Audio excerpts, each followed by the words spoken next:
Hej bloggen!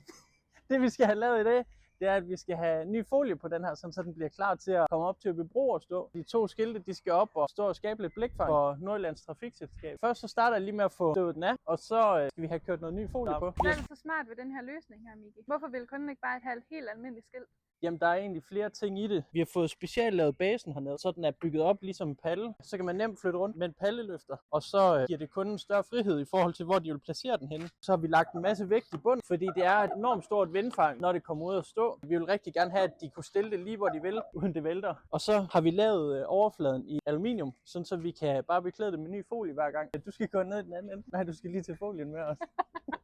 Hvordan opstod den her idé? Jeg havde en snak med Nordjyllands Trafikselskab omkring, hvordan vi lige kunne få skabt noget ekstra blikfang, som der var lidt anderledes. Så tænkte jeg en del over det, og tænkte, hvordan kan vi lige få det løst? Og så tænkte jeg, at vi skal op i noget stor størrelse. Alle idéerne, som jeg vendte med kunden, dem havde jeg lavet en visualisering af, så det er til at forholde sig til. Kunden har kunne være med hele vejen i forhold til de ændringer og det, der er blevet lavet undervejs. Fra jeg blev ringet op til, at vi havde første visualisering, der gik der ikke mere end et par timer.